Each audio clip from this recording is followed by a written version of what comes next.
Today is the Ides of March 15th. I want to again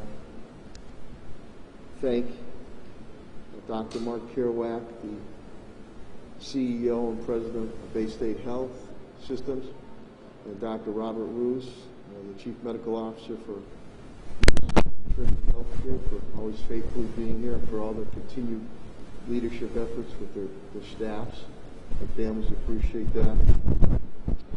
To Patrick Leonardo, the Director of Operations for AMR. You've been a great partner, Patrick, and I'm glad your mom's doing better.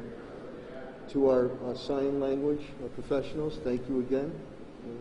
We deeply appreciate you being here.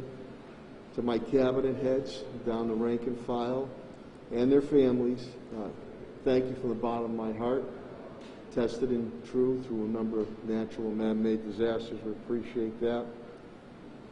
I'd also like to thank Focus Springfield and the media, the TV and print and radio media, for faithfully getting out that information. We appreciate that immensely. And to the residents in the business community, thank you. We have continued to try, and I believe we have put across sure and steady and faithful leadership to you, and we appreciate your continued understanding and your patience and your cooperation as we defeat this COVID-19. With that, we'll go to the stat sheet. Total confirmed cases since this ordeal began over a year ago now of confirmed COVID-19 cases, 18,473 cases. Monthly totals are at 638. The weekly total was at 326. Deaths, unfortunately, we did have 3 more. And my thoughts and prayers and sympathies and encouragement go out to the affected families.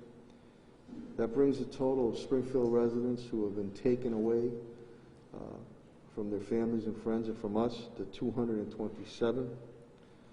Of that, 95 are white, which encompasses 41.8%. 49 are black, which encompasses 21.5%. 76 are Hispanic, which encompasses 33.4%. 7 are Asian, which encompasses 3%. Some updates. Commissioner Helen Colton Harris, again, doing an outstanding job. Our Vax Force Town Hall of respected members of the medical community, the neighborhood community, and communities all about. Very diverse group. We'll be doing our town hall this Tuesday evening from 6 to 8 p.m. and that's going to be live and broadcast from different venues.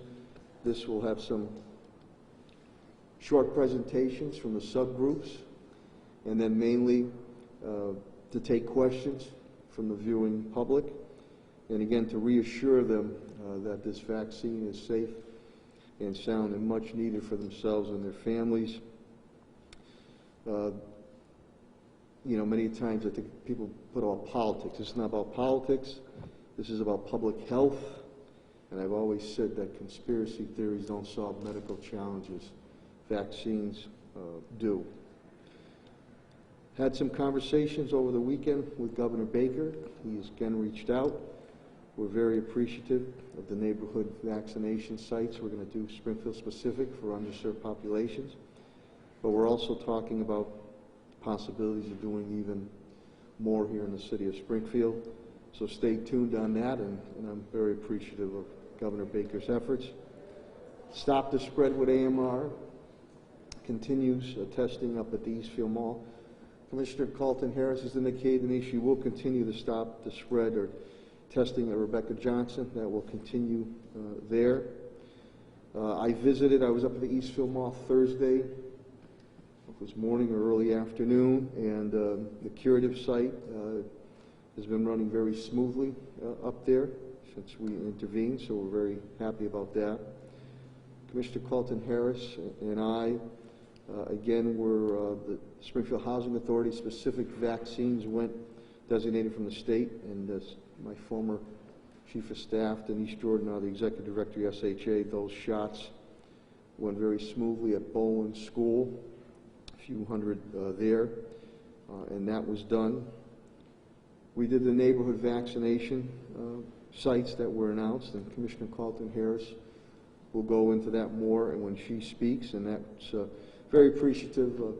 State Representative Buddy Williams and State Representative Carlos Gonzalez have really worked hand in hand with us, as with Governor Baker and Jose Delgado, a former aide of mine, was his rep now was there also. Commissioner Carlton Harris also did a Black COVID-19 town hall with Rep. Williams last week to continue to get out the facts and information to give people the proper backup for when they make the decision, hopefully, to take that vaccine. Senior meals continue to be delivered at home to those seniors that are in need. We continue our telephone banks through Health and Human Services, the libraries, Molly Fogarty and team, Elder Affairs, Sandy Federico and team, Sheriff Kochi has a telephone bank, and also State 211, Governor Baker, United Way, Paul Mina. They continue to help navigate for residents needing to make appointments to get vaccinations. A big thank you goes out to President Biden and, of course, our very own Richie Neal, Congressman Neal, Chairman of Ways and Means, who really crafted this $1.9 trillion stimulus and relief COVID-19 bill and shepherded it through Congress. As usual, we'll be having an updated meeting with my cabinet heads and Congressman Neal very shortly on getting into the devils in the details on this bill, but much needed relief to the residents and business community and state and municipal government. So to President Biden and Vice President Harris, and especially to Congressman Neal Ritchie, thank you very much. Judge Ireland, we continue with DOJ. Had another very good conversation late Friday afternoon, early evening, and thankful to Ed Pakula and Commissioner Clapper and all. We are making headway, as the judge indicates that, on a potential DOJ agreement, and we look forward to when we can fully update you on that. I was with Dr. Roos, the one-year anniversary in Mercy Hospital with COVID. That was a very nice ceremony, very heartfelt that was done there. With my pal, our pal Bob the bike guy, Charlin, up at Eastfield Mall. He's a one-man wrecking crew. Councilor Jesse Letterman also joined me. He opened up a shop there to help out kids in need of bikes, and just very heartfelt. He's put so many smiles on young people's faces throughout Springfield and Western Massachusetts, and also has worked very closely with our men and women in blue across Western Massachusetts to help people in need and homeless population. I'll be doing an update for the Realtors Association this week with Kevin Sears. The Oasis Food Pantry continues. John Foley, the Food Bank of Western Mass, Sodesco at Central High School. Again, they're servicing about 3,500 families every Friday. St. Patrick's Day is Wednesday. Happy St. Patrick's Day. Within the COVID-19 restrictions, there will be the St. Patrick's Day Parade Committee indicates to me that there will be a Mass at Sacred Heart Church at 9 a.m. We will do a flag raising at City Hall at around 10:30. And then we're going to do a car parade for our seniors at the Raymond A. Jordan Senior Center from 12 to 2 with Sandy Federico and Helen Carlton Harris.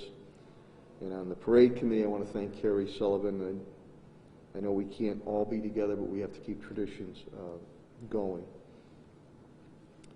On the police front, Commissioner Clapper indicates to me there's only one down with COVID-19, which is fantastic. Our illegal dirt bike detail continues, working with the state police. We took off 20 illegal dirt bikes and made 17 arrests last week. And we're going to continue to hammer away and put the heat on these illegal dirt bike drivers.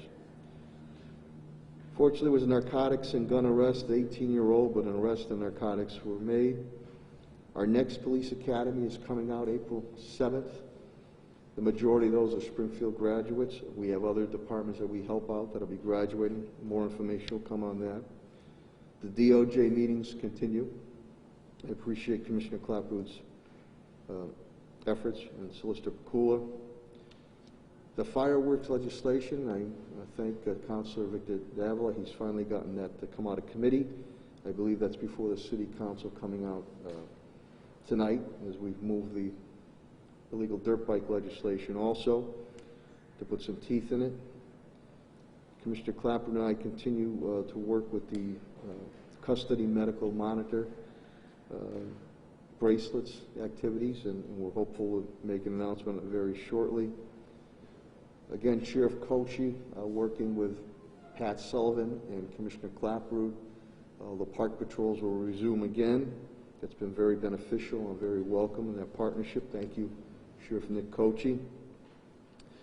Fire, Commissioner Calvi indicates to me they're only down one with COVID-19. Very good. The latest fire academy will be doing something, I believe, Thursday. They're coming out to many academies we do.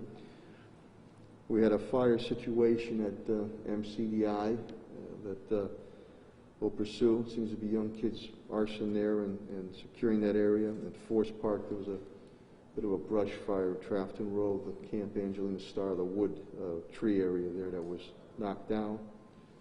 DPW Director Chris Signoli indicates to me nobody is down with COVID-19, which is fantastic. Pothole repairs continue. The street sweepers are out. Yard waste pickup again, I say, will start March 30th. Central Street, which is a tremendous transformation has occurred over there. The street reconstruction is going to start up. And just tremendous progress has been made there. Director Signoli will also indicate to you we are in desperate, dire need, as soon as possible, to hire traffic signal technicians and CDL drivers. This is an issue that is causing issues problems across the Commonwealth.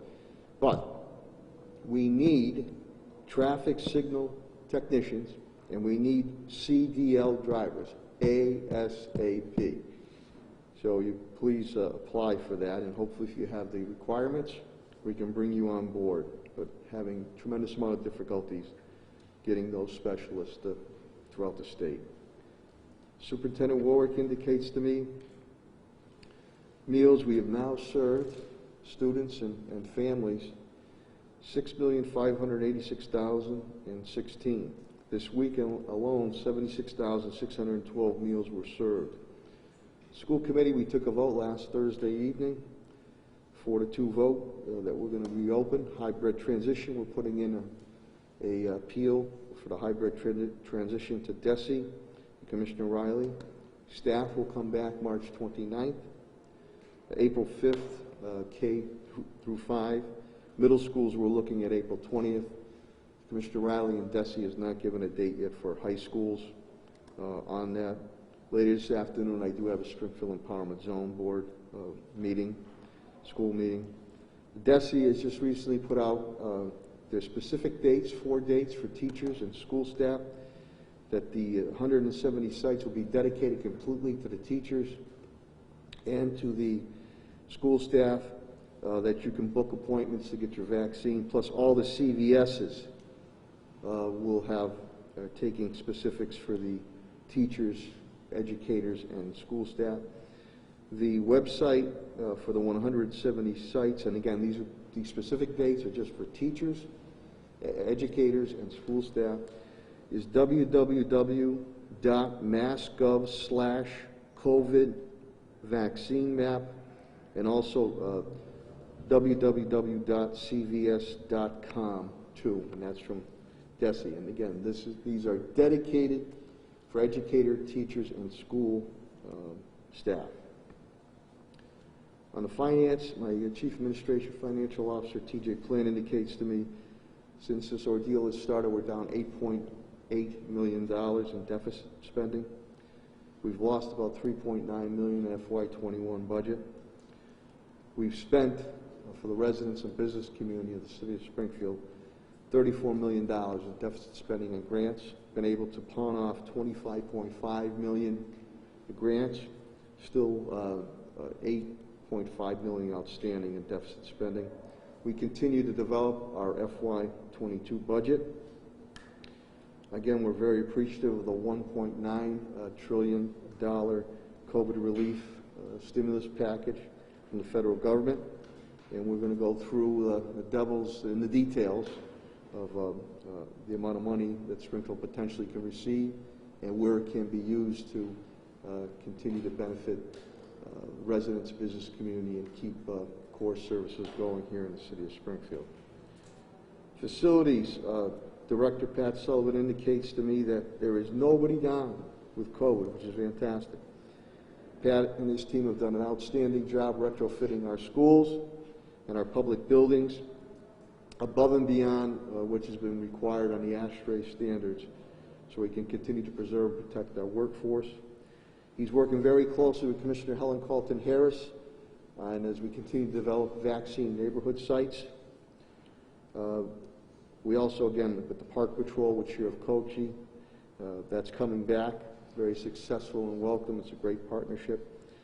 And a special shout out to Dennis Sullivan, that's Pat's brother, one of the head guys, the hands-on guys that the community service work out of Sheriff Kochi's office. They've done a tremendous amount of work for the city in partnership, and Dennis retired, so to Dennis Sullivan, thank you very, very much, and we're going to miss you. A very hard worker, and a lot of projects got done with what I call the residents or inmates of Sheriff Kochi's crew, and it's just been an outstanding partnership, and a lot of skills have been utilized, a lot of skills have been learned from those individuals to get a second chance. Echo Dev, my Chief Development Officer Tim Sheehan, nobody down with COVID. It's fantastic. The state, that $200,000 on the outdoor dining, that's being put in effect. One of the first projects we'll be doing will be on 4th Street for the fort. Director Sheehan continues to review the small print on the federal package that has come across on the $1.9 trillion to see where we can continue to use that for business relief. Also, we'll be putting out an RFP on minority woman and veteran for state certification, DCAM certification, technical assistant. That's the key. As I said, I think Friday or Thursday, you could be the Michelangelo of your trade, but if you're not state certified, DCAM certified, I can't get you on the playing field to compete for these projects and jobs. So we look forward to doing that. We had a meeting with Council President Marcus Williams, been great to work with, and Councilor Melvin Edwards, who heads the REO, and Theo Licules, the Deputy Director of Procurement, and my aide, LeVar Click, who will be Coach Click, will be the point person on that. On the law, HR, and labor front, nobody down with COVID. Solicitor Pakula, again, has been instrumental and valuable on these DOJ meetings, continue, and also pertaining to the marijuana RFPs that we have out there. Public presentations, by the way, tour evenings this week will go on, and Attorney Bill Mahoney updates on labor and HR, and we are down, state unemployment is now down to 7.8%. It went down again. So we're very hopeful. The last time there was a pandemic and it was knocked down, the roaring 20s occurred. So as Yogi Berra would say, hopefully deja vu again, and we have the roaring 20s again in 2020s without the stock market crash, obviously, in 1929. So without further ado, I'm going to bring up the CEO and President of Bay State Health Systems, Dr. Mark Carroll, Dr. Robert Lewis, the Chief Medical Officer of Mercy and Trinity Healthcare, to make their presentations.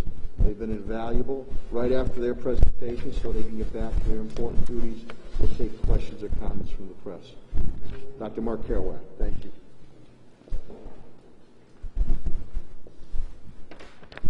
Good morning, everybody, and thank you again, Mr. Mayor, for holding these events and for the cooperation of your team. Happy to hear that COVID is making such a light impact on your departments. That really is good news. I also want to thank the media for their continued efforts to share important scientific information with the community, now marking a one-year anniversary. Yesterday, in fact, was the one-year anniversary of the first COVID-19 case at Bay State Health. Those early days were very much a whirlwind. We went from 1 to 180 cases, with 40 in the intensive care unit in just 4 weeks. And the guidelines around how to protect yourself were, at best, the best guesses of the leading authorities. We were unable to test a single individual. We had to send all testing out to the Department of Public Health or to a commercial lab, which led to days of delay. And it meant that for every known case of COVID, we had 4 or 5 suspected cases that were in isolation and requiring us to wear personal protective equipment.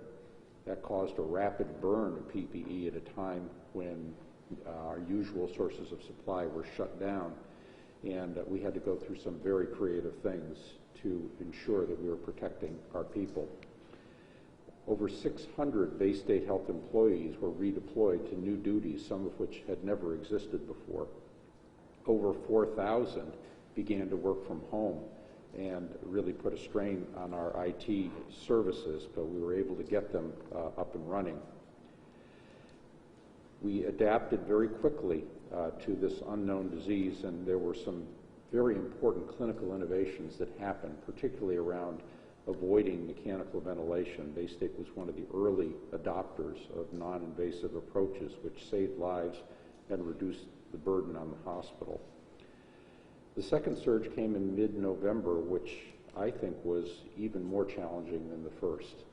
The system spent over 12 weeks with over 100 cases, and the determination of the staff was extraordinary, because there was not the sort of celebratory environment or atmosphere that characterized that first surge. The year saw some pretty grim statistics: 3,045 folks hospitalized, 485 deaths, 290,000 people were tested after we became a regional testing center in late April. 9,185 were diagnosed. The strain on our staff shouldn't be underestimated. We have 12,000 employees.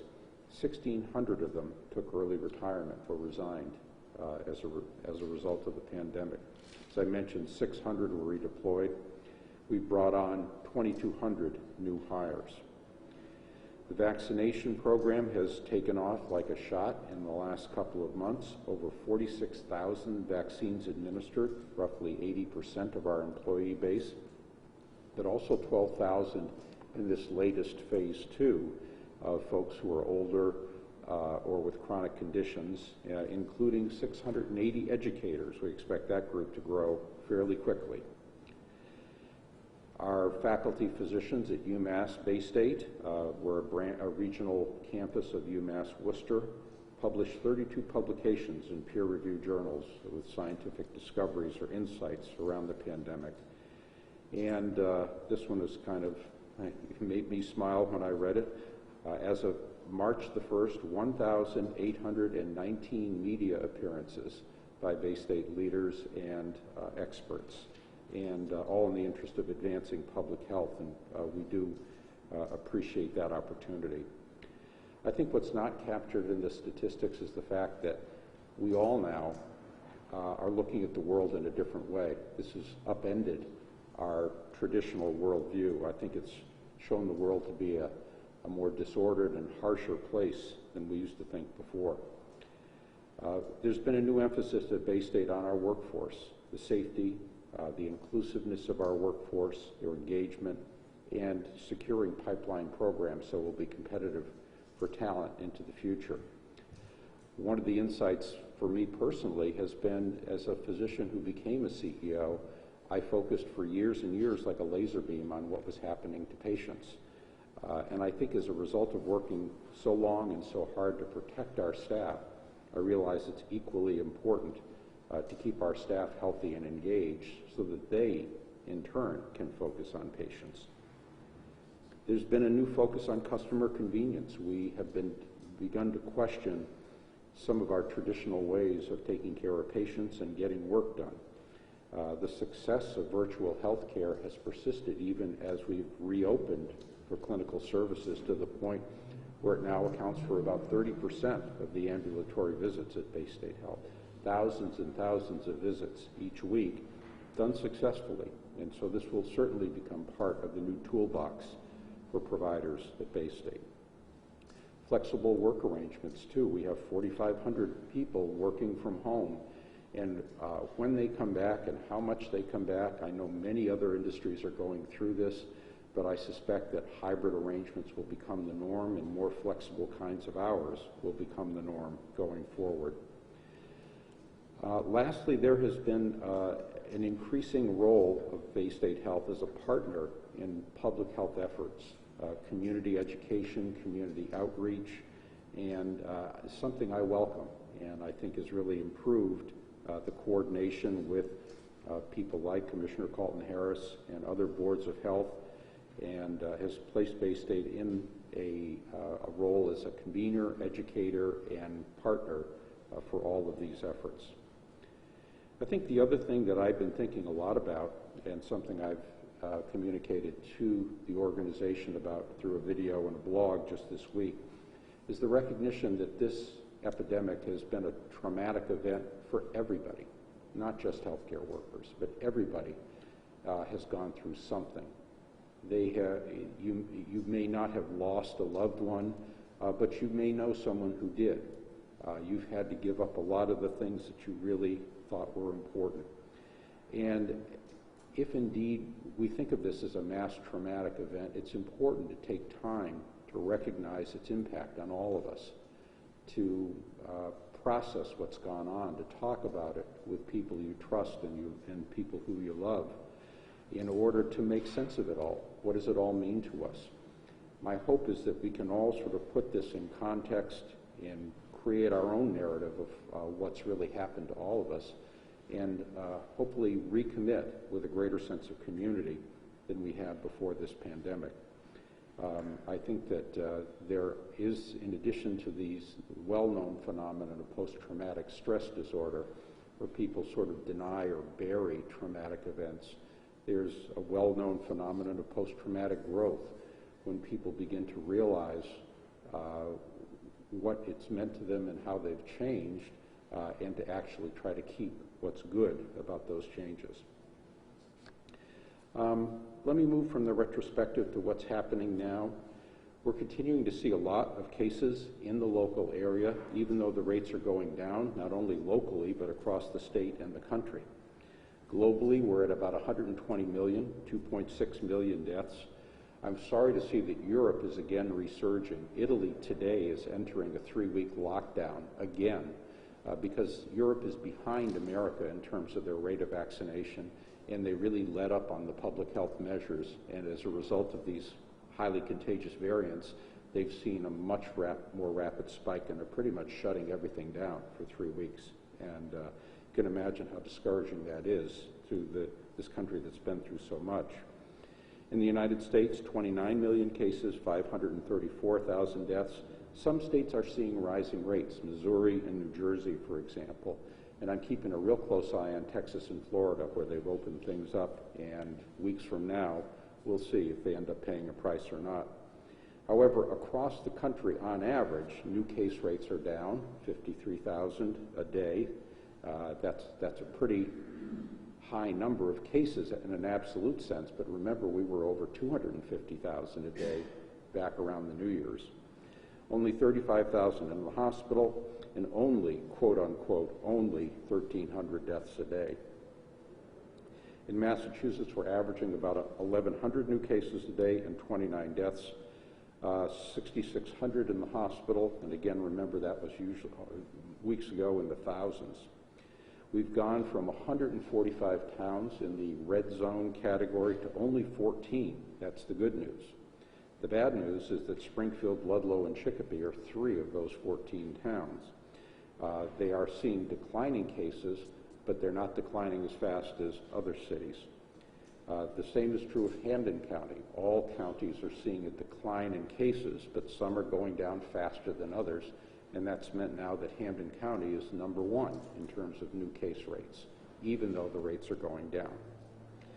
At Bay State Health, we actually have had 3 days under 60 cases this last couple of weeks, and this morning is one of them, 52 cases across the system, 42 in Springfield, 10 in our community hospitals, 9 in critical care. So that's a very low number, the lowest it's been since mid-November. Our vaccination rate continues to move through phase 2, as I had mentioned. The eligibles include folks over 65 or with more than 2 of the chronic conditions listed by the state. Educators have become eligible just last week. The United States has given out 107 million doses. Nearly 70 million folks in the country have received 1 or more. That's nearly 30% of the adult population, and the experts estimate that nearly 50% of the adult population is immune either through vaccination or through actual infection. And remember, herd immunity is not some magical number where there's an on-off switch. The more and more people that are immune, the lower the rates of transmission are going to be. We are picking up the speed of vaccination, which is also a very important metric, now doing over 2 million shots a day. And so I agree with the President that that 4th of July backyard barbecue is a very realistic prediction. Massachusetts has administered 2.5 million shots. That's 89% of the doses received, with 1.7 million people getting at least 1. And that includes 60,000 of this new Johnson & Johnson vaccine, although we've not seen that out here in Western Mass, to the best of my knowledge. There has been no increase in the federal allotment to the states, and none is expected till the first week of April. However, the separate pipeline to retail pharmacies like CVS and Walgreens has amped up, and a number of them have announced increasing numbers of locations. As a result, the average number of shots per day over the last 7 days has gone up to 52,000 a day. So we're getting close to that 80,000 mark of 40,000 first doses, 40,000 second doses. Bay State continues to get its same allotment, 2,000 first doses of Moderna, plus as many second doses of Pfizer as the schedule requires to keep us on track. That means 600 to 800 shots a day. We do sub-allocate, as I've mentioned before, several hundred doses to our health centers here in Springfield and to the Springfield Housing Authority, as well as up to Greenfield. I was very happy to see that the neighborhood program that Commissioner Carlton Harris and the mayor and the legislators have advocated for is going to be opening in the next few weeks. It is certainly needed given the red zone status of Springfield, so I'm really very, very pleased. In summary, I think we are near the finish line. We are seeing the light at the end of the tunnel, name your favorite image, and it's going to be important for us to keep our discipline and not blow it in the last few months. We don't want to become like Italy, that is to say, letting up on the public health measures prematurely. We need to continue to push on to rapidly vaccinate as many adults as we can, and until the case rates are very, very low, we need to continue our discipline around the masking, social distancing, and avoiding crowds. But it's getting close, and I continue to be optimistic about the summer. So until you're eligible for vaccine, remember there's still virus around, even though the numbers are declining. It's no time to relax now. So please continue to follow those measures, and please get yourself vaccinated as soon as you're eligible. So again, I'll thank you, Mr. Mayor, and I thank the members of the media as well for your consistent science-based reporting. We'll now have Dr. Robert Roos, the Chief Medical Officer from Mercy Hospital Trinity Healthcare. Dr. Roos. Thank you, Mayor, and thanks for your continued leadership and that of your entire team. And again, thanks to the media as well for continuing to report out. Hope everybody had a nice weekend. The sun's been very bright for the last few days, and I agree with Dr. Kerouac. It does appear like we are seeing the light at the end of the tunnel. We are not there yet, but with each passing week without any setbacks, we are much closer to emerging from this long and cold, tragic winter together. This past week, we at Mercy Medical Center took some time to commemorate the one-year anniversary of the declaration of the COVID-19 pandemic by the World Health Organization on March 11th. We had representatives and frontline colleagues, some nurses, and our Chief of Emergency Medicine provide some very moving testimonials on the impact that this has had on them, on their lives and their families, and on the community. We heard stories of resolve and strength, and we took a moment to reflect together, both on what had been accomplished, but what is also still yet to be done. I look back with some awe at some of the milestones that we at Mercy Medical Center did cross over the course of the past year.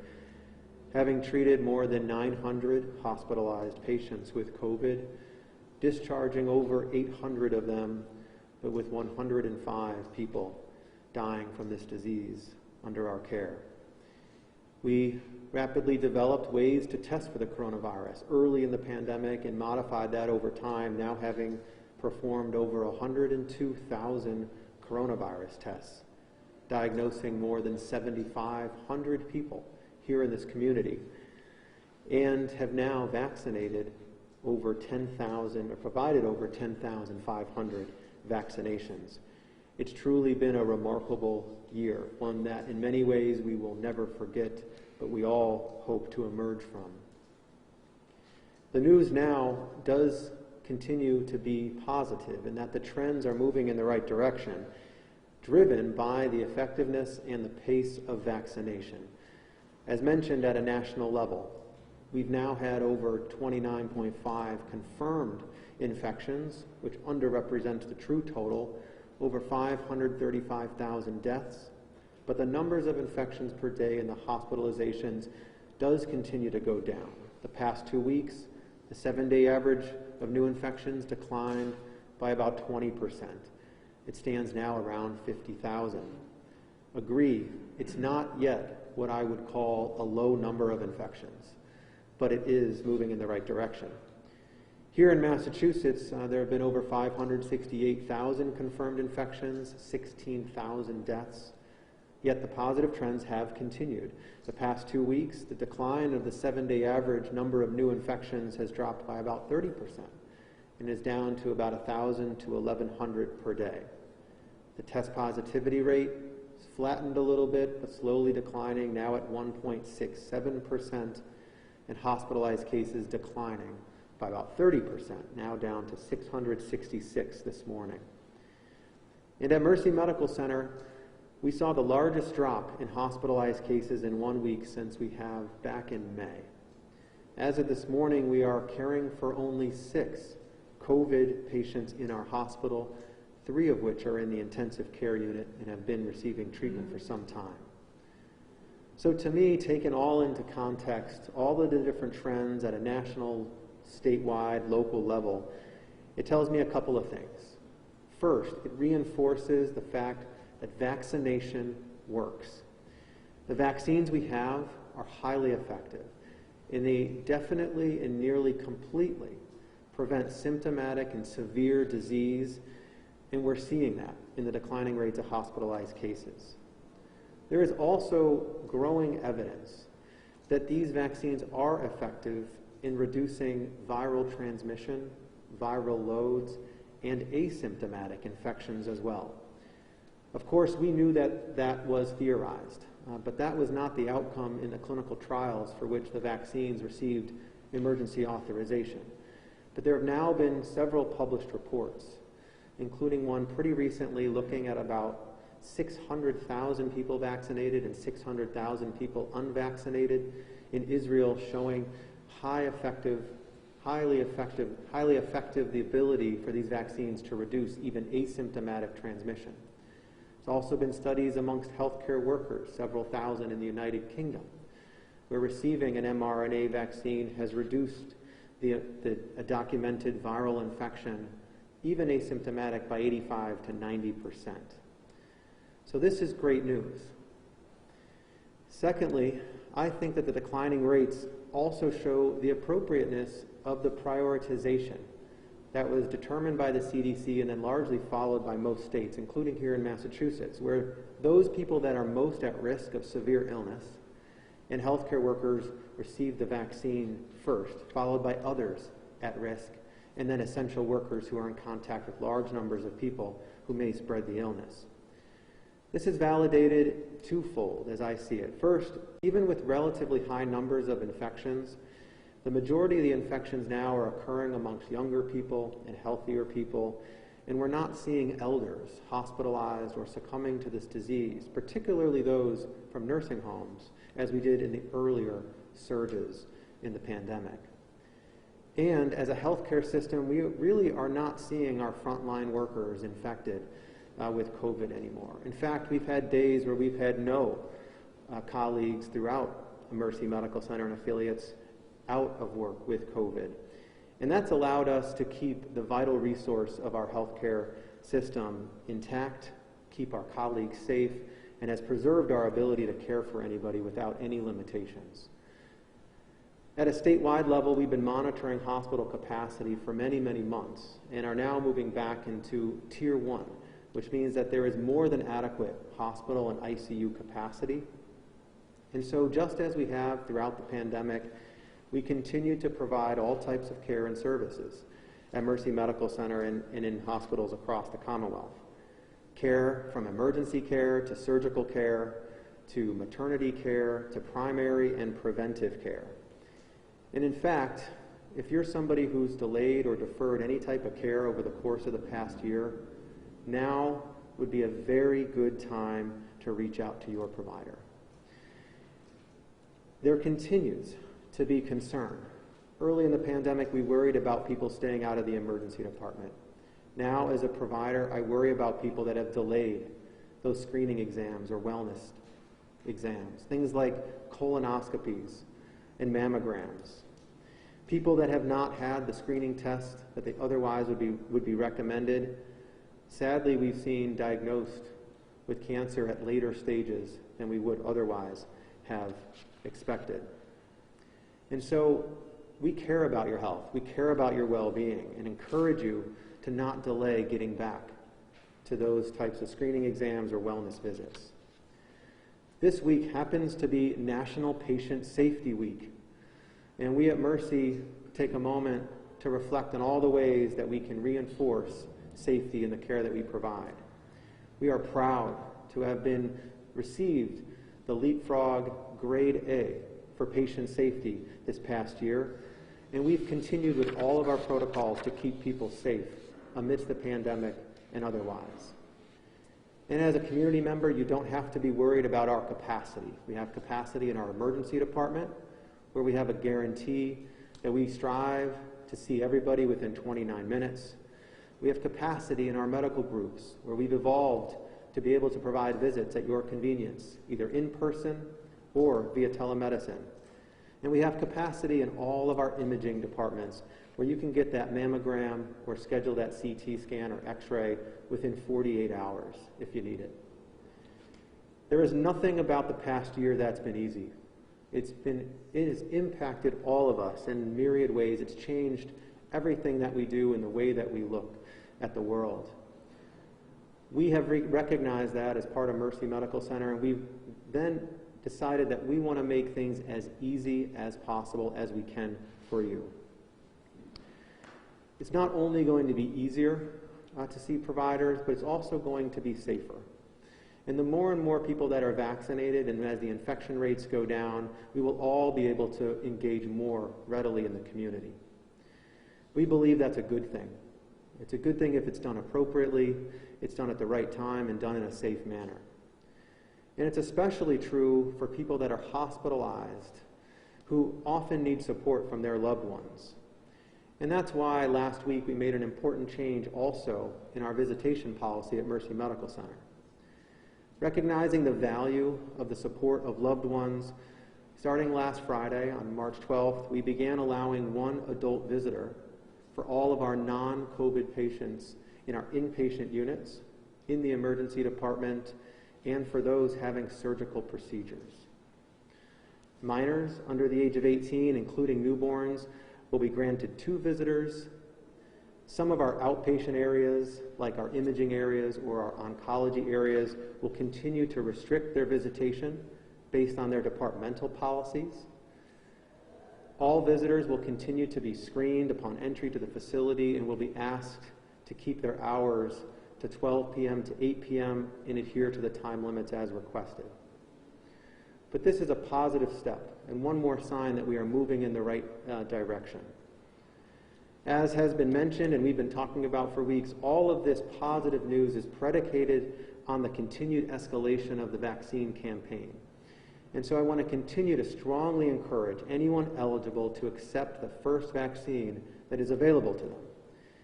According to the CDC, more than 107 million people, more than 107 million vaccines have been administered, and 37 million people have received the full series.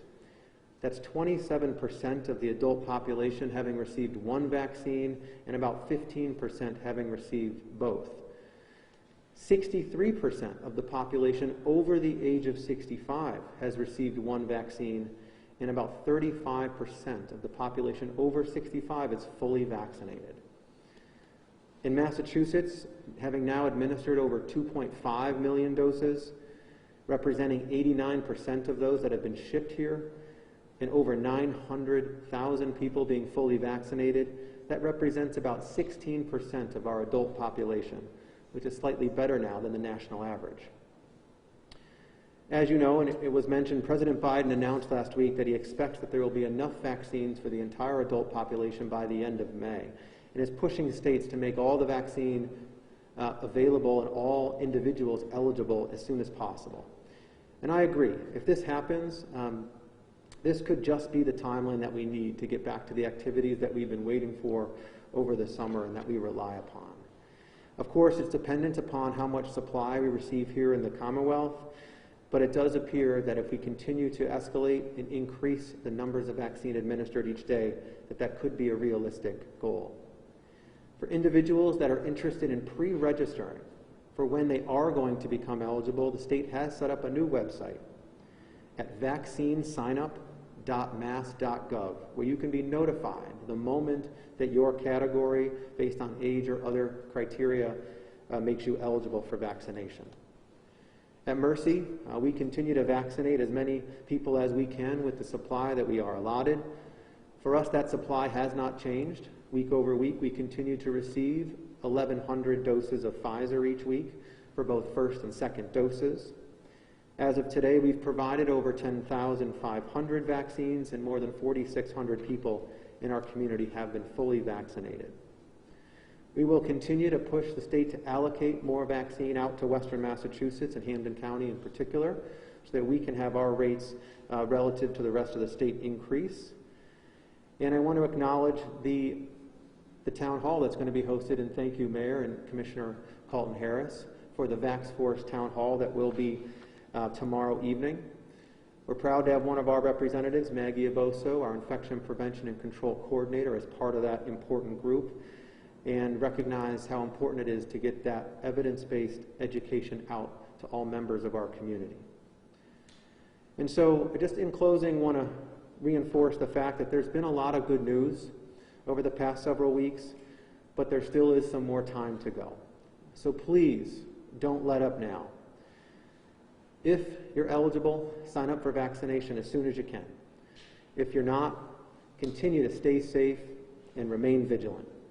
If we do this for a bit longer, we will put this behind us. The coronavirus may never go away, but the trauma and the impact of this pandemic can and will be overcome. Thank you. Dr. Kerouac and Dr. Roos will now take questions and comments from the media.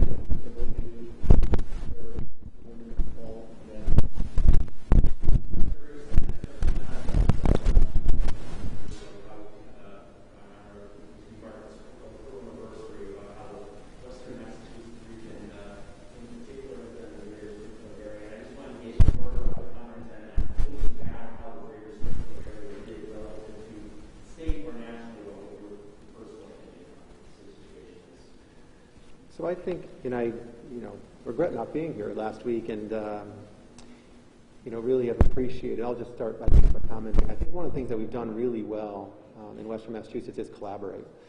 And I want to, commend Dr. Kerouac for his leadership as both a convener and educator, as mentioned, in Bay State Health, for helping push many positive developments in how we address the COVID pandemic here in Western Massachusetts. On a personal level, I think that we have largely done very well. We experienced this pandemic in slightly different ways in some of the urban areas that were more densely populated and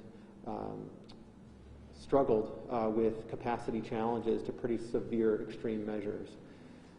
I think what we've done well here was try to stay one step ahead in terms of anticipating what some of the challenges would be, plan collaboratively, and execute to the extent that we can as quickly and as flawlessly as possible to keep people safe. What that has led to is slightly lower rates in terms of ICU admissions and deaths relative to some other areas. And I think here we're seeing, our approach continues to be one where we are pushing for, vaccination at the time when we need it most. So, looking in retrospect, comparatively, I think many lessons to have been learned, but fared fairly well here in Western Massachusetts comparatively. And on the subject of vaccination, I know something you want to do. The state released public health data showing some of the breakdowns of who is getting vaccines in every community, particularly by race. And I'm just wondering if either of you had a chance to see any of that data, and if you had any comments on what it shows. There is some pretty severe distance between, what white residents are receiving versus what people of color are receiving. I'm not sure what data you're speaking about, but every week they do have a breakdown by race and ethnicity. And if you simply compare the percentage of vaccine doses given to the percentage of folks by race and ethnicity in the population, you would say that, it's probably 50% lower than you would expect it to be for communities of color. And part of it has to do with the way they rolled the vaccine out. That it was first to healthcare workers, home care workers, first responders, and then people over 75. And I suspect in all of those categories, they're disproportionately more white than the general population. The question of what the data looks like now, let's say in the second phase and third phase, is really going to tell the tale. And I think a lot of the efforts that the state has made to get vaccine into the inner cities, the 20 hard-hit inner cities, I think should rebalance that. But some of the disproportion that you're seeing has to do with the way the rollout was done and the fact that the elderly have been hard hit by COVID, and because of differences in life expectancy, there are more white people proportionally over 75 than people of color.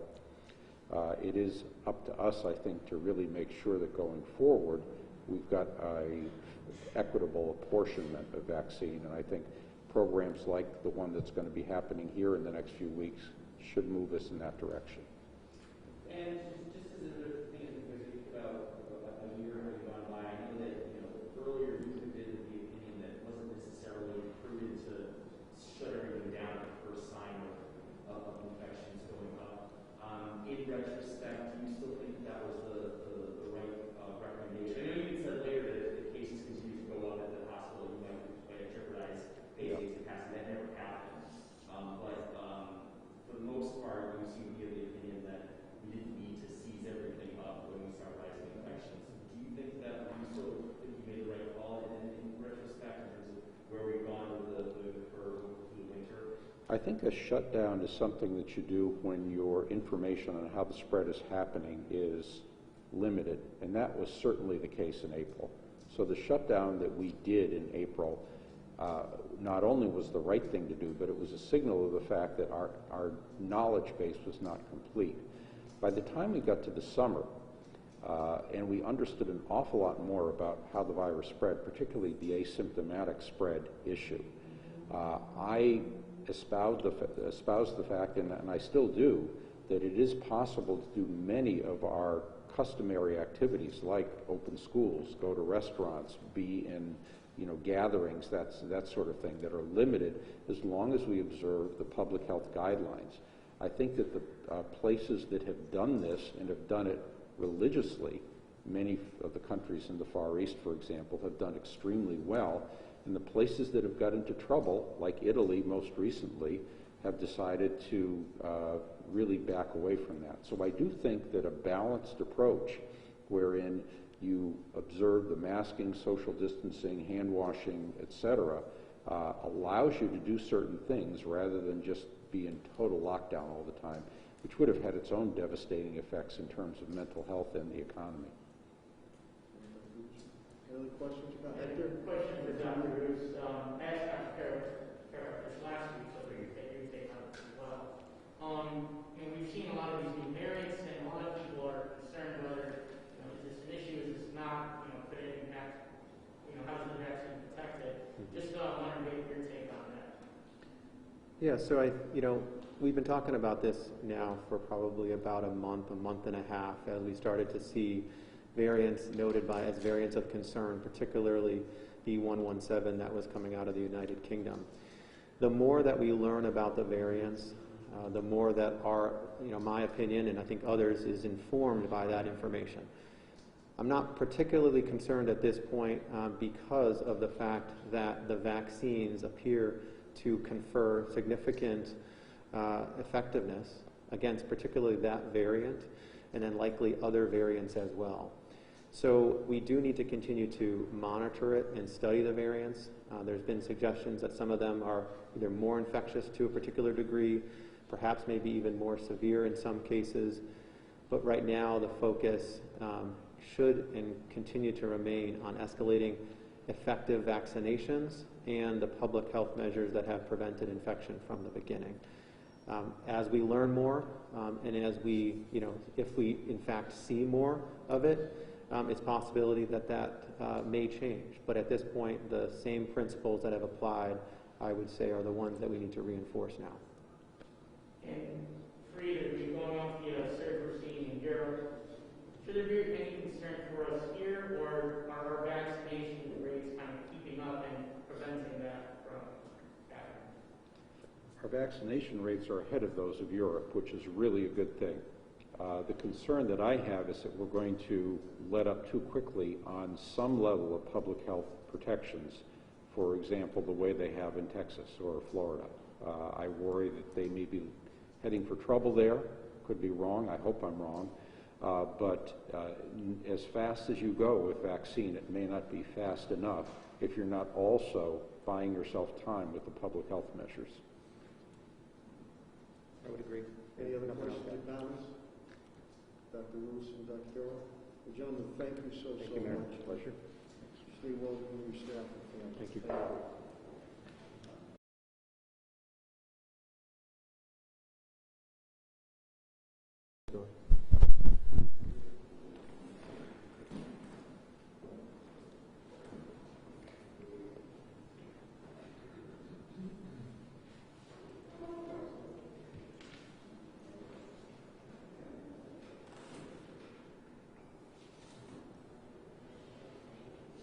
We'll now bring up the Commissioner of Health and Human Services, Helen Colton-Harris.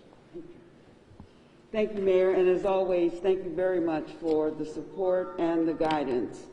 As the Mayor said, the City of Springfield now has 18,473 cases. The cases by date: Sunday, 52, Monday, 46, Tuesday, 20, Wednesday, 31, Thursday, 67, Friday, 62, Saturday, 48. The cases by age: 0 to 10, 29, 11 to 20, 58, 21 to 30, 67, 31 to 40, 64, 41 to 50, 48, 51 to 60, 35, 61 to 70, 21, 71 to 80, 1, 81 to 93, and 91 to 100, 0. The cases by zip code: 01, 1, 0%, 03, 7, 2%, 04, 71, 22%, 05, 35, 11%, 07, 24, 7%, 08, 39, 12%, 09, 66, 20%, 18, 22, 7%, 19, 31, 10%, 28, 3, 1%, 29, 10, 3%, 51, 17, 5%. The cases in the last 9 weeks, I'm going to go back to January 10th and tell you that that was the highest month that we saw, 1,177 cases. We are now at 326 cases the week of 3/7. There are 65 cases less this week than last week, but from that 1,177 number, there has been a 72.3% decrease in the cases in the city of Springfield. The 30 and under is 47%, 31 to 50 is 34%, and 51 and older is 19%. And so 81% of the cases last week were under the age of 50. The highest month was December with 4,496, in January 4,342, February 2,170, and March so far 638. The race, 27% unknown, 1% Asian, 19% Black African American, 24% Latinx, 29% white. Last week, it's important to acknowledge that 2 race areas increased. One is Asian, that went up to 2%. It was 1% last week. Black African American was 13% last week. It is 19% this week. 26% last week was Latinx. That has gone down to 24%. 31% last week was white. That has gone down to 29%. It is important to highlight those areas that we are seeing decreases and increases. As the mayor said, we lost 3 individuals in the city of Springfield to COVID-19. It was a 63-year-old white male, a 73-year-old black male, an 81-year-old Hispanic female. Again, the mayor has given our condolences. We continue to keep those families in our thoughts and in our prayers. The testing has gone very well. I am so appreciative to AMR and the work that they have done.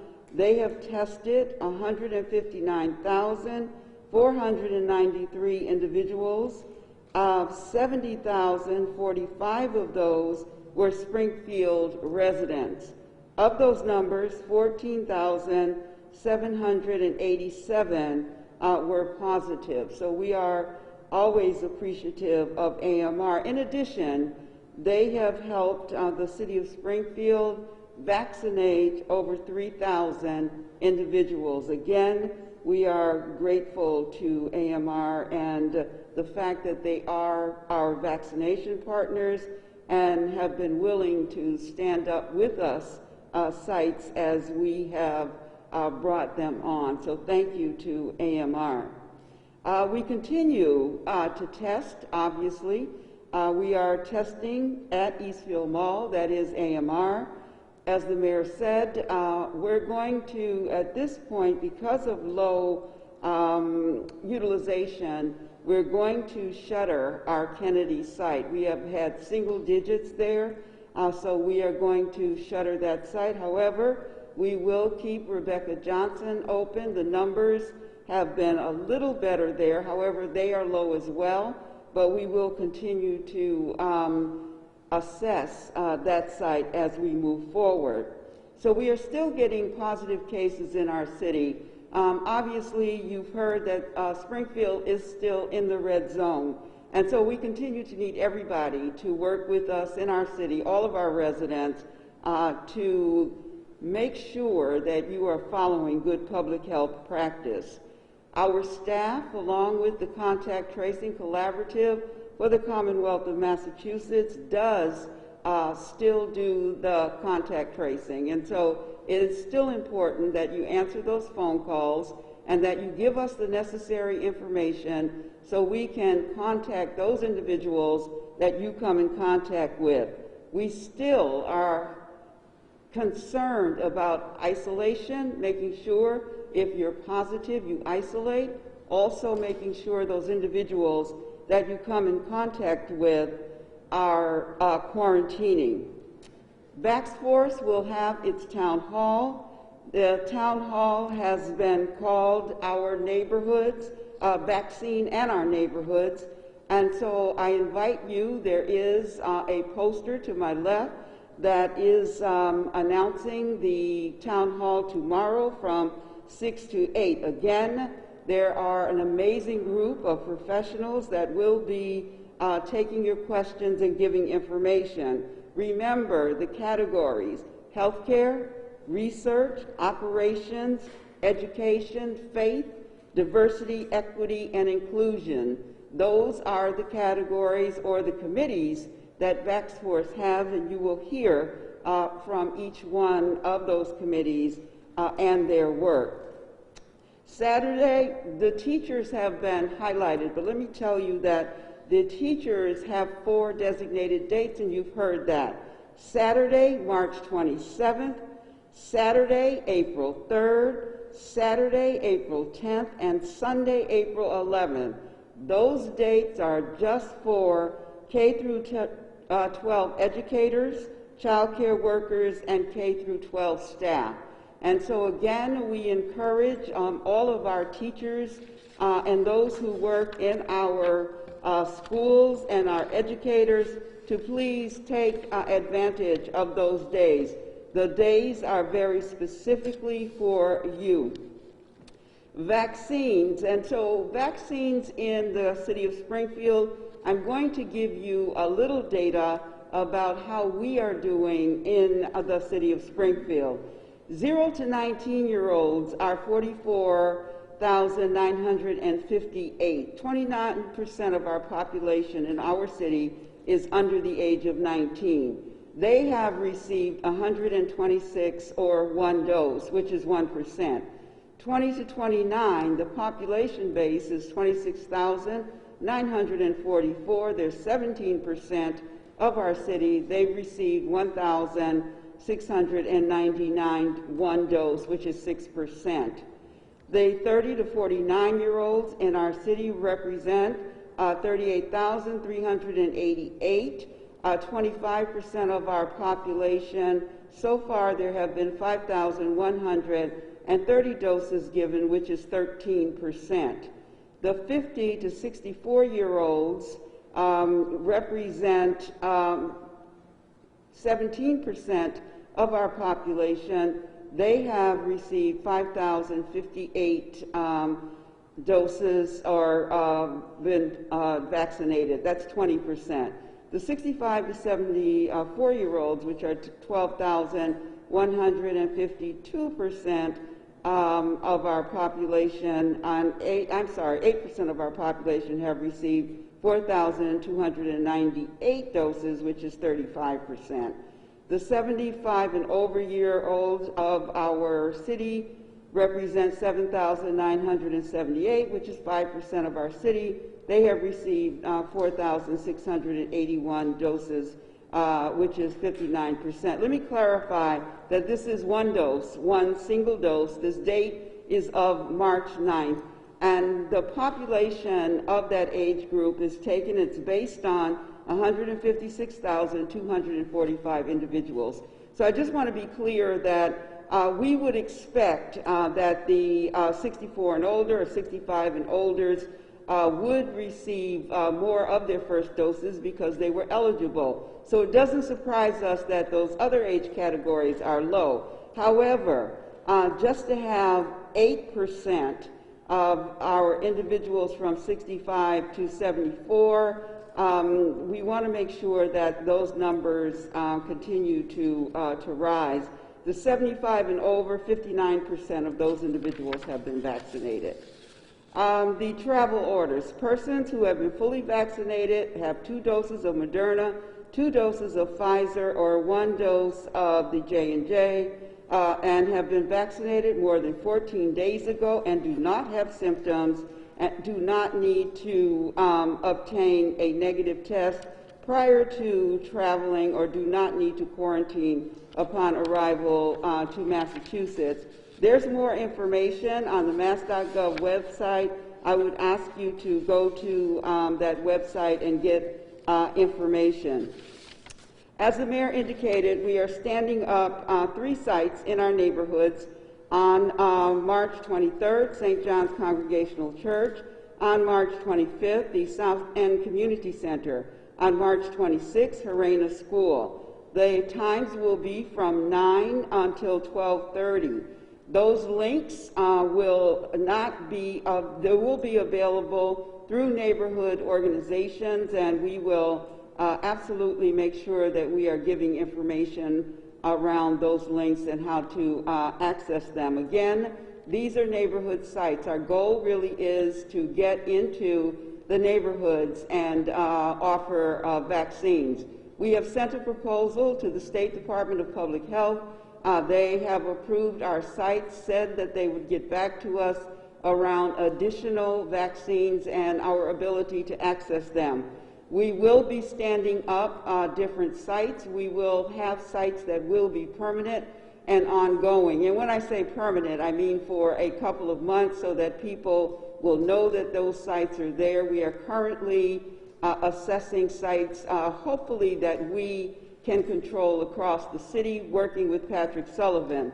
One of the challenges that we know right now is that the schools will open and teachers will be going back in, and so we certainly have to make sure that we are choosing sites that do not interfere with our educators and the work that they are doing. I want to thank the staff of the Department of Health and Human Services, the cabinet for the city of Springfield, our healthcare workers, and all who are working through this pandemic. We want to ask you to continue to wash your hands, wear your face coverings, and wash your distance. I agree with both of our doctors when they said there is a light at the end of the tunnel. We are also saying there's a light at the end of the tunnel, and I told one of my colleagues I agree with the light at the end of the tunnel, I just don't want it to be a train. And that would mean that it's something coming towards us versus something that we're seeing at the end. And why do I say that? Because unless we do those things that everyone is talking about in the public health community, then there is the possibility that we could see a resurgence. We want to give people hope. We want to say that we are moving towards the end of this pandemic, or at least a place where we have controlled the pandemic to the degree that we can enjoy some type of normal existence. We also understand clearly that unless we get this pandemic under control in Springfield, I'm specifically talking to us, unless we get this pandemic under control economically, we are not going to be able to do all of the things we want to do, and we certainly don't want to go backwards as far as all of the successes that all of you have helped us with. So I just want to thank our residents for working with us. You have been absolutely amazing. We've asked you to sacrifice. We've asked you to isolate. We've asked you not to hug, shake hands, the things that we were so used to doing. We understand your emotional and mental health has been impacted, and we do want to get back to a place where we can enjoy some of the things that we used to do. We can only do that with your help. So I am asking you to continue to work with us, continue to have patience, and continue to have hope, and continue to believe that we are going to get through this. Thank you.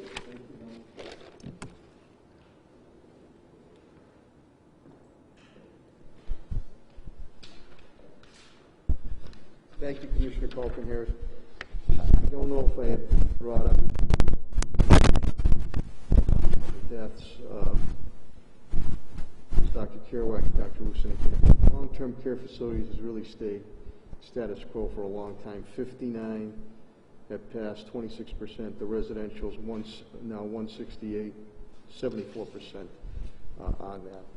We're now going to move to the public safety component, and I will bring up the fire commissioner of the city of Springfield, Bernard B.J. Calvin.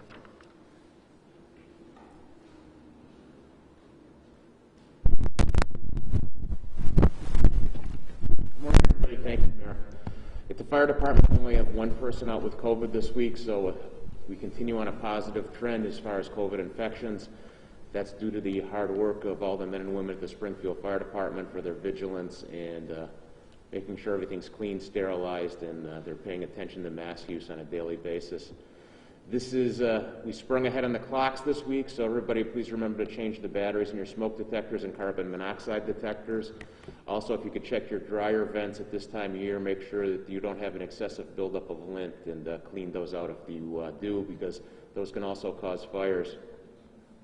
As the mayor stated, we had a arson fire at MCDI on Friday evening. There were some younger people who got in there and started a couple incendiary fires inside the building. Just as a warning, do not go in these abandoned buildings. Most of these buildings are marked with an X, which means we will fight the fire from the outside. If you become trapped in there, we will not be able to get in there and get you. They are condemned buildings and unsafe for us to go deep into and mount interior firefighting operations. So stay out of these buildings, and if you get apprehended lighting fires, that is a felony, and they usually carry pretty severe punishment from the court system. That's all I have for today. Thank you very much. Thank you, Mayor. Thank you, Commissioner Calvi. And before I bring up the just another update I forgot on the illegal dirt bikes. In working with City Council and State Representative Orlando Ramos, he has also found a unique niche. I think they're doing it in Brockton, where they, if you are driving those illegal dirt bikes and ATVs on city roads or streets, you are not allowed to purchase gasoline at gas stations. And I believe the council representative spoke to me about it a week to 10 days ago. I believe he's introducing that to the council very shortly. That'll be another tool in our toolkit that when they're on it, you can't get gassed up. Now, if they do it, but you will not be able to get gassed up. That'll be another hindrance to them.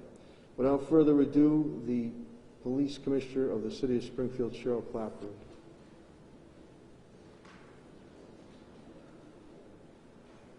Thank you, Mayor. The police department, as we stand today, is only down one due to COVID. We are graduating the recruit class, and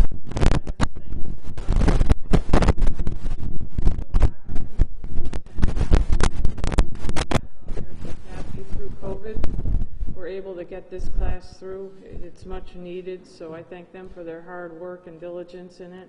They graduate April 2nd, and then they will go into a training program that we'll design for them so that they get some experience before the nice summer weather months pop up on us. We did conduct the illegal dirt bike and ATV last week, from the middle of the week to the end of the week.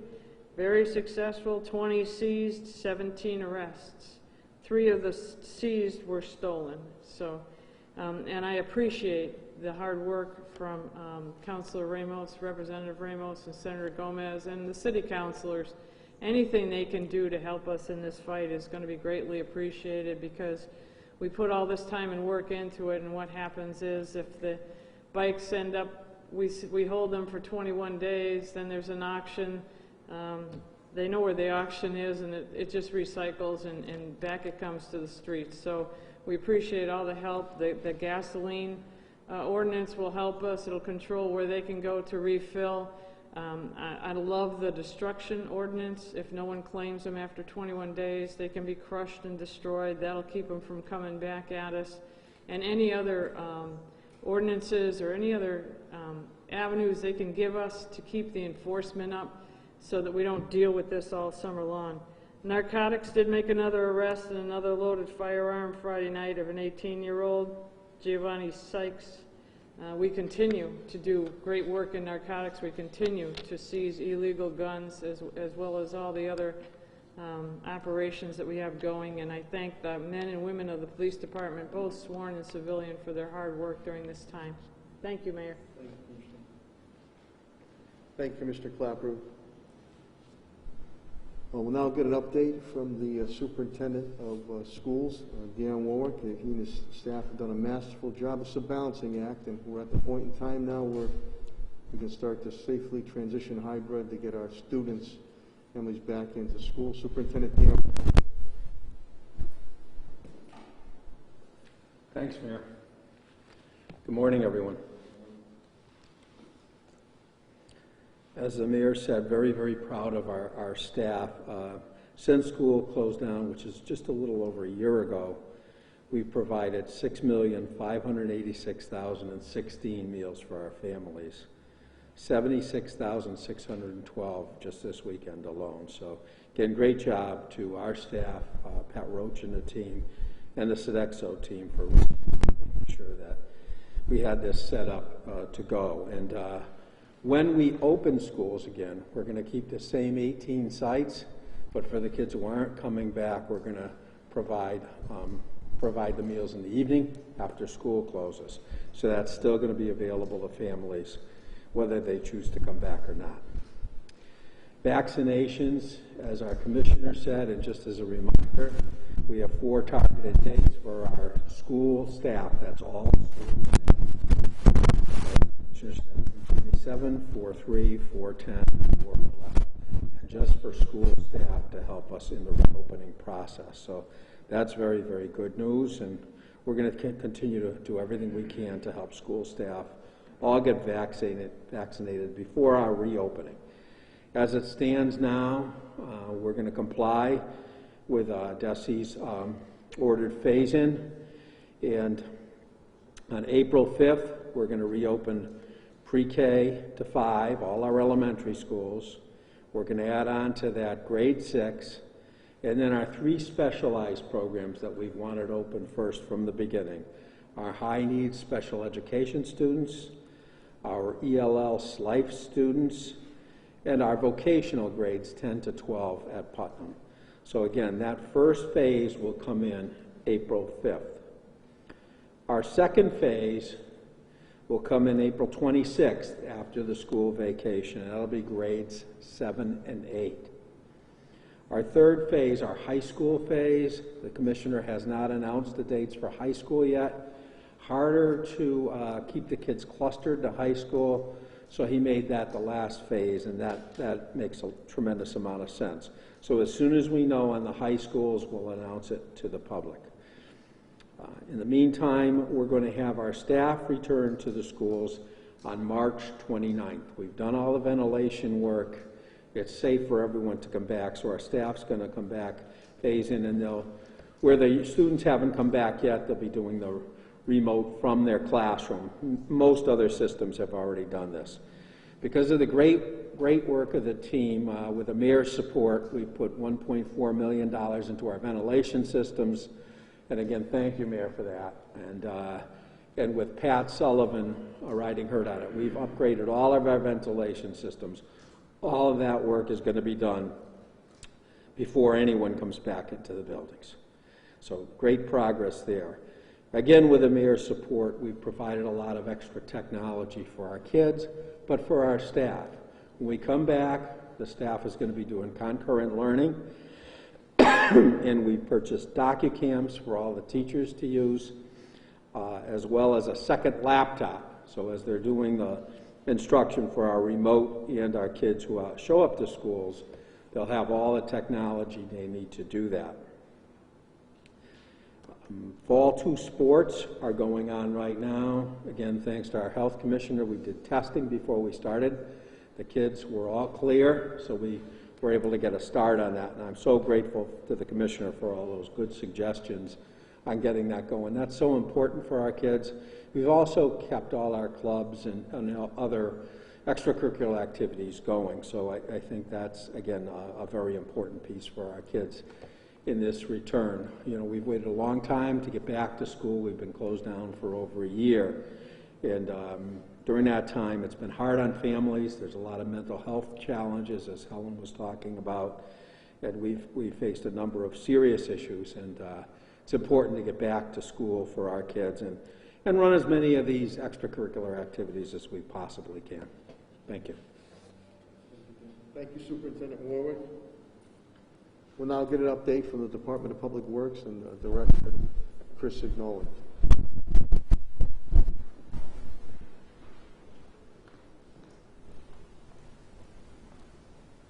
Mayor, thank you. Thank you, Chris. The DPW has no employees out with COVID this week. Our yard waste program will be beginning on March 30th, Tuesday, March 30th. So after March 30th, the recycling date falls, that's when we'll be starting yard waste. And just as a note, bags that have been left on the curb all winter will not be picked up. They need to be rebagged. And barrels that have been out all winter will need to be, material needs to be taken out, because at this point they're all filled with water, and we will not be able to pick them up. Central Street construction starts again today. Utility work around the city will start on March 29th. And as Superintendent Warwick mentioned and the mayor mentioned, school will be starting on April 5th. It is going to be extremely interesting. The city's going to have traffic again, because there's going to be a lot of people out, a lot of school buses. So I anticipate that there's going to be a lot of issues related to traffic, as we have not seen traffic for at least a year now. Our street sweeping program has started for this year. And as the mayor mentioned, however, we are having an extremely difficult time getting qualified applicants for both driver positions, CDL positions, and traffic signal technicians. These positions have been open for months, and we've had a very difficult time finding people, and it will at a certain point really start to impact our response times on things, especially issues related to traffic signals around the city. We've had a lot of controllers hit. We had one hit 2 weeks ago again, and a lot of knockdowns on weekends. So that is going to start to impact our response times on those. That is it with regard to the DPW. Thank you, Mayor. Thank you, Director Signoli. And again, it's pothole season. 311. If you see a pothole, please call 311, and that will get the Director Signoli and his team. Now, Director Sullivan and his team have done a tremendous job.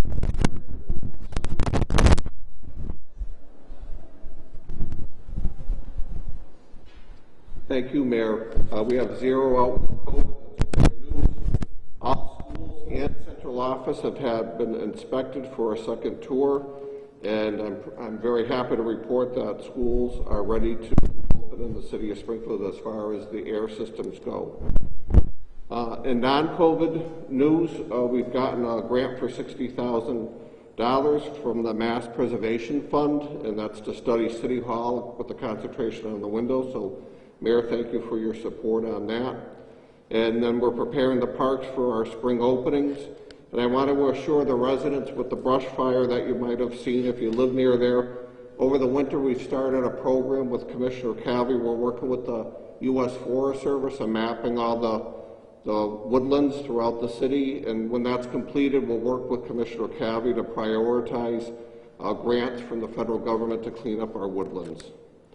And then last, I want to thank the residents of Springfield for their cooperation over the last 2 weeks. We used the tent for tax collections, and everything went very smooth. We kept over 1,000 people out of the building on a daily basis using that tent, so thank you for your continued cooperation. Thank you, Director Sullivan. Again, Springfield's in the business of doing business, and Chief Development Officer Tim Sheen and team have done a great job of funneling out grants and monies and support to keep our businesses going. And now the stimulus, this $1.9 trillion stimulus relief package, we will again utilize that to keep our businesses going and help them thrive. Chief Development Officer of the City of Springfield, Tim Sheen.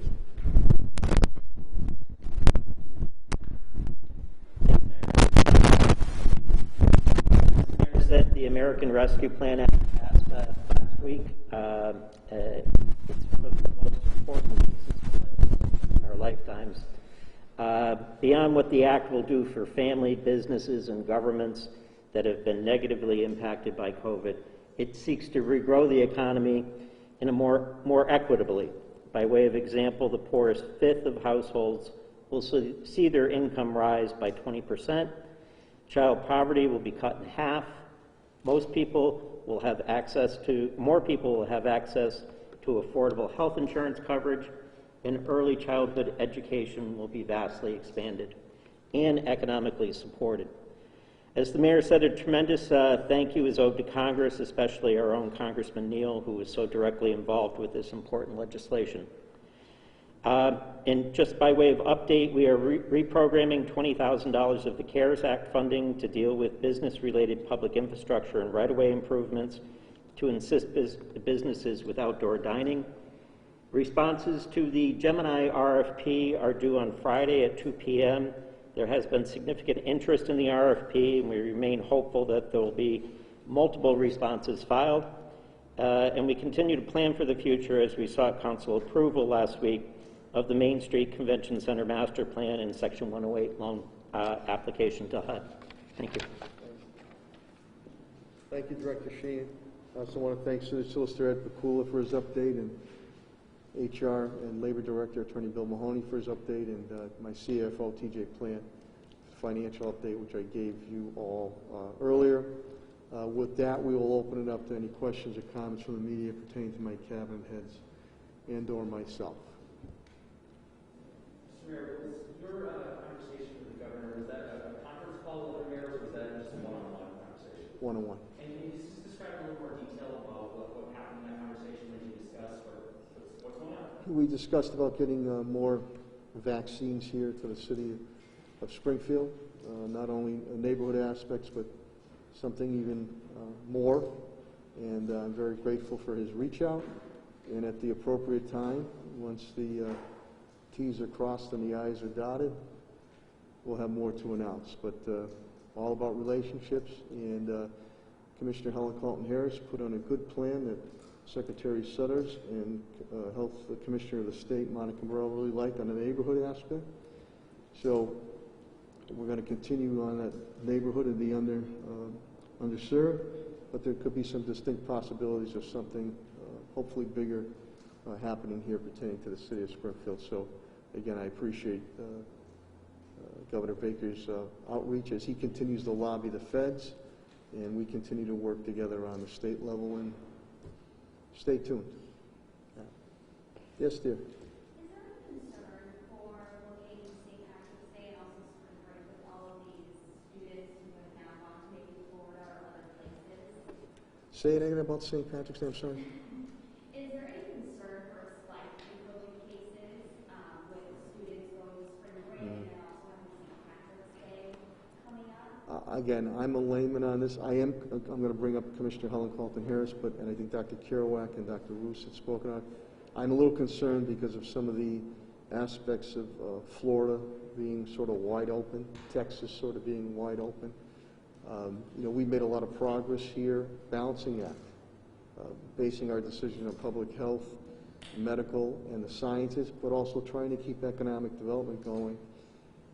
following the criteria. So would I be concerned about that?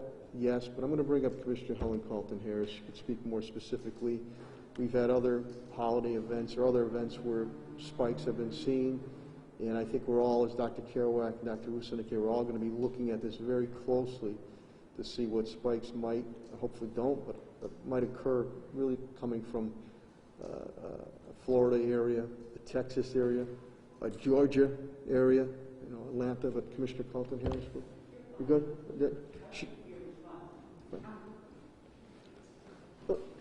Let's talk to her, okay?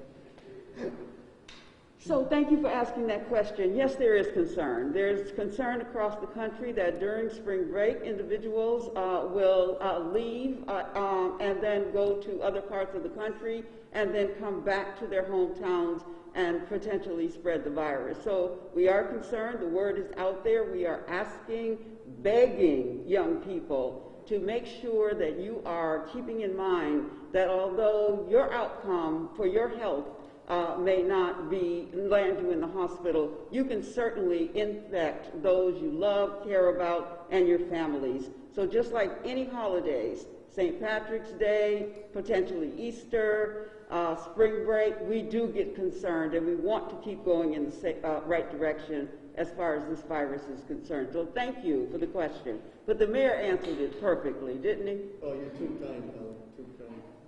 I wanted my Dr. Anthony Fauci to answer that. You got something else for her? Yeah. Okay. One more. With businesses, is the health department going to be making sure businesses are following strict protocols this weekend with St. Patrick's Day? Normally businesses are going to be crowded. We will continue to follow up with our businesses. Our restaurants are very aware and have been very supportive and have absolutely complied with the governor's orders. But it certainly is our job to make sure that there is compliance. We do not want to see our infection rates rise because of unauthorized gathering. We still know that the majority of our infections are coming from small and large gathering, and we did see a spike in our colleges or institutions of higher learning. So yes, to answer your question, we are still out there in businesses, the stores and restaurants, just to eyeball. But again, let me be clear, it appears from what we've seen to date that our restaurants and our businesses are complying with the governor's guidance. The commissioner's absolutely right. They really, majority, if not all, have worked hand in hand. And when they look to do something, they will contact whether my office or licensing director, Attorney Alicia Days, or Helen's. Helen gets inundated and asks, is it okay if we do this? Can we do this? Can't we do this? And how, if we could, how can we do it? Or we can't do it. So they've been actually very good. And we appreciate that and respect that as we balance health, public health, and helping them make a living also too. Any other questions or comments? Okay. Again, I want to thank everyone, and I want to thank the media, the TV media, the print media, the radio media, for being here. And I want to thank my cabinet heads and rank and file, you tested and true, and all the efforts there and their families. And I want to thank you, each and every one of you, the residents and business community of the city of Springfield. There is light at the end of the tunnel, as Commissioner Carlton-Harris has indicated, and Dr. Kerouac and Dr. Roos. We want to make sure that that light is of hope, salvation, and defeat of COVID-19, and we need to continue the balancing act of public health and also moving things forward and following those guidelines, which are extremely important. We must not let our guard down. If you're on a football field now, they might say that we're on the 10 or 15 yard line, and you want to carry that ball all the way into the end zone. So let's keep doing it.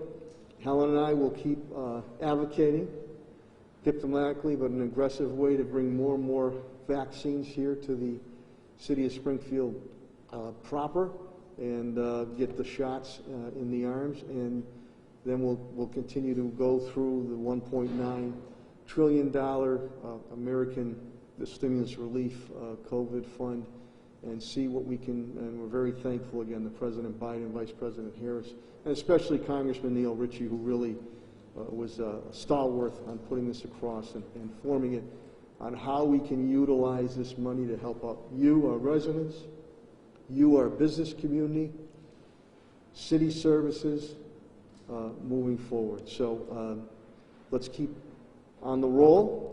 Let's be cautious, and good health to you all. Go out and have a great day, and God bless. Thank you very much.